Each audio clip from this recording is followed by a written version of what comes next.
ഇന്ന് തന്നെ ഡൗൺലോഡ് ചെയ്യൂ. കാണൂ നിങ്ങളുടെ ഫേവറേറ്റ് ഷോസ്. ഒറ്റ കുഴപ്പമുള്ളൂ, അടുത്തേക്ക് വന്നാ പിന്നെ പറഞ്ഞയക്കാൻ തോന്നില്ല.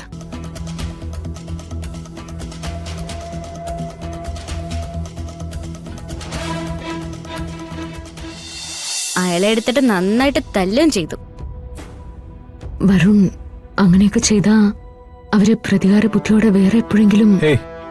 അങ്ങനെയൊക്കെ പേടിച്ച് ജീവിക്കാൻ പറ്റുമോ? ശത്രുക്കള് ആർക്കാ ഇല്ലാത്തത്?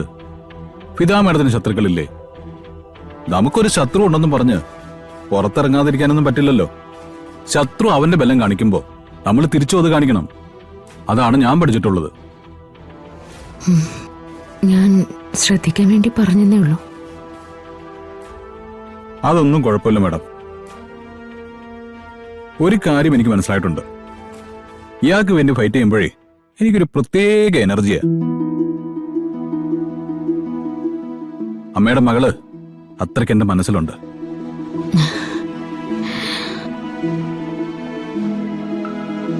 അതുകൊണ്ടാ.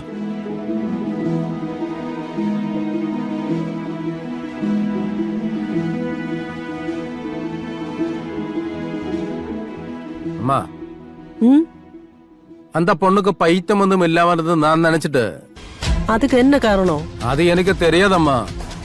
அவளை எங்கேயாவது பிரச்சனை பண்ணி நமக்குள்ள நுழைஞ்சு வந்த ஒரு பொண்ணாണ് എന്ന് എനിക്ക് ചിന്ന ഒരു ഡൗട്ട് இருக்கு അമ്മ. அந்த மாதிரி வந்த பொண்ணாണെങ്കിൽ அவளை தேடி ஆளுகளும் போலீஸ் எல்லாம் வரலையா? அதுக்கு முன்னாடி அந்த பிரச்சனை தெரியணும். ஏய், என்ன பேச்சு பேசுற? அதொன்னும் எதுவும் கிடையாது. அதொன்னும் ஒன்னும் ஆகாது.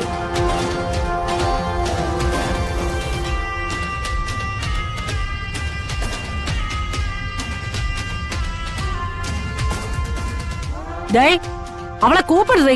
யாரு? யாரான்னு உனக்கு தெரியல? கூப்பிடுறீ அவளை.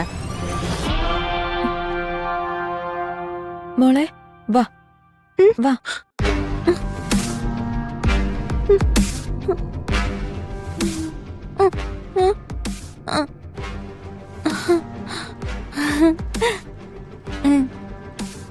டேய், உன்னோட பேர் என்ன? ஏய், ചോദിച്ചത് കേട്ടില്ലേ? உன்னோட பேர் என்னடி? சொல்லடி. മുത്തശ്ശി. உனக்கு அப்பா அம்மா யாராவது இருக்கா? அவரோட பேரு தெரியுமா உனக்கு? മുത്തശ്ശി. ஏய், யாராவது இருக்கா உனக்கு?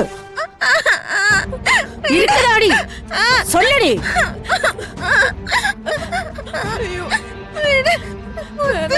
ஏய், பைத்தியம் தானே உனக்கு?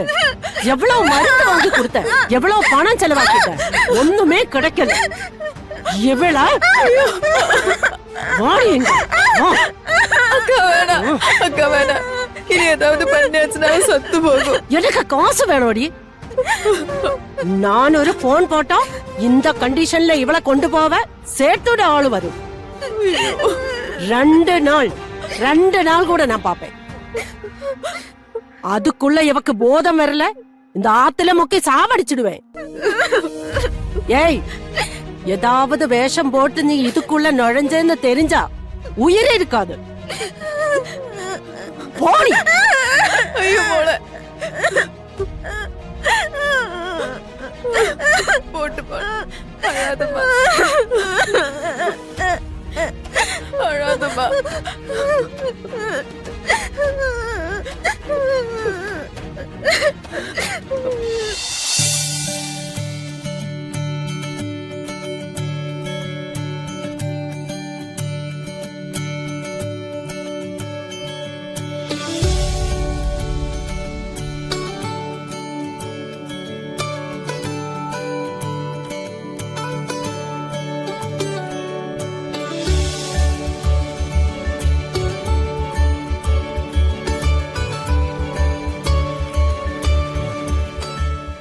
മാഡം, ഫുഡ് വളരെ നന്നായിട്ടുണ്ട്. പ്രിപ്പറേഷൻ എന്തായാലും പിതാ മേഡത്തിൻ്റെതാണെന്നുള്ള കാര്യം എനിക്ക് ഉറപ്പാ. അതെന്ത് പറച്ചില്ല വരുൺ? ഇവിടെ മിക്കവാറും സമയം ഞാൻ അടുക്കളയില്. എന്റെ പേരിൽ ഒരു പരിഗണനയും തരുന്നില്ലല്ലോ. അതെ, എല്ലാ വിഭവങ്ങളും ഞാൻ പറഞ്ഞില്ലേ, പ്രത്യേകിച്ച് ദേ ഈ 2 കറികൾ, ദേ ഈ മുരിങ്ങയില തോരൻ, പിന്നെ ഈ തക്കാളിക്കറി, ഇത് രണ്ടും ഫിദാ മേഡം തന്നെ വെച്ചതാ. വരുൺ, അതെങ്ങനെയാ കണ്ടുപിടിക്കാൻ പറ്റുന്നേ? ഇത് വലിയ അത്ഭുതമാണല്ലോ. ഈ കൂട്ടുകറികളൊക്കെ മാഡം തന്നെ വെച്ചതാ? അതെ. വരുൺ, ആ ട്രിക്ക് ഞങ്ങൾക്ക് കൂടി ഒന്ന് പറഞ്ഞു തരുമോ? അതെ, അതിൽ പ്രത്യേകിച്ച് ഒന്നുമില്ല മാഡം. ഇതേ കറികള് ഇതേ ടേസ്റ്റിൽ തന്നെ വെക്കുന്ന വേറൊരാൾ എന്റെ കൂടെ ഉണ്ട്, ദേ എന്റെ ശ്രീമതി. അപ്പോ സ്വാഭാവികമായും അദ്ദേഹത്തിന്റെ അമ്മയും ഒട്ടും മോശമാവാൻ പാടില്ലല്ലോ. അതുകൊണ്ട് ഞാനൊരു ഗസ് അടിച്ചതാ, അതങ്ങ് കയറി കൊണ്ടു. ഫിദ മാഡം, ഇദ്ദേഹത്തെ ഒന്ന് സൂക്ഷിച്ചോ. ഇങ്ങനത്തെ വിദഗ്ധമായ കണ്ടുപിടുത്തങ്ങളൊക്കെ ഉണ്ട്. അതെ, അപ്പൊ ഓക്കെ, ഞാനങ്ങ് അവസാനിപ്പിച്ചു. ഞാനും. അല്ല, കറികളൊക്കെ ഇഷ്ടപ്പെട്ടു എന്ന് പറഞ്ഞിട്ട് വേണമെങ്കിൽ കുറച്ചുകൂടി കഴിക്കായിരുന്നല്ലോ. അതെ, ഇഷ്ടപ്പെട്ട സാധനങ്ങള് കൃത്യമായ സ്ഥലത്ത് അവസാനിപ്പിക്കുക. അപ്പോഴാണ് അതിന്റെ ടേസ്റ്റ് എന്നേക്കുമായിട്ട് നിലനിൽക്കുക. That's my policy.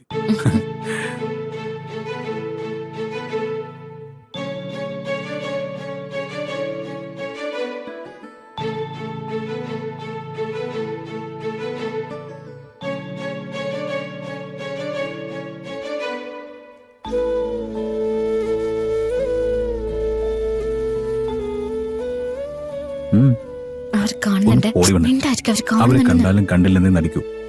പിന്നെന്താ?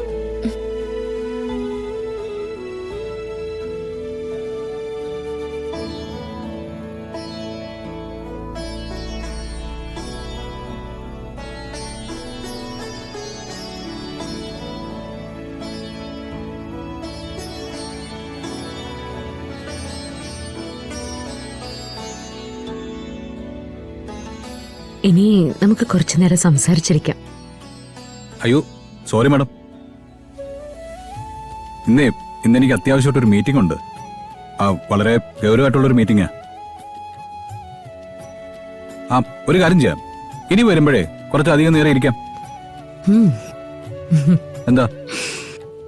വരുന്നുണ്ട്, 1-2 ദിവസം ഇവിടെ നിൽക്കൂന്നൊക്കെ തുടക്കം മുതൽ പറയുന്നതാ. പക്ഷേ അത് ഇതുവരെ നടന്നു കണ്ടില്ല. അത് തിരക്കൊണ്ടല്ലേ മാഡം. അധികം നമുക്കിറങ്ങിയാലോ? കെട്ടിച്ചുവിട്ട മോളും മരുമോനും ഒന്നിച്ചു കാണാമെന്ന ഫീലാ എനിക്ക്.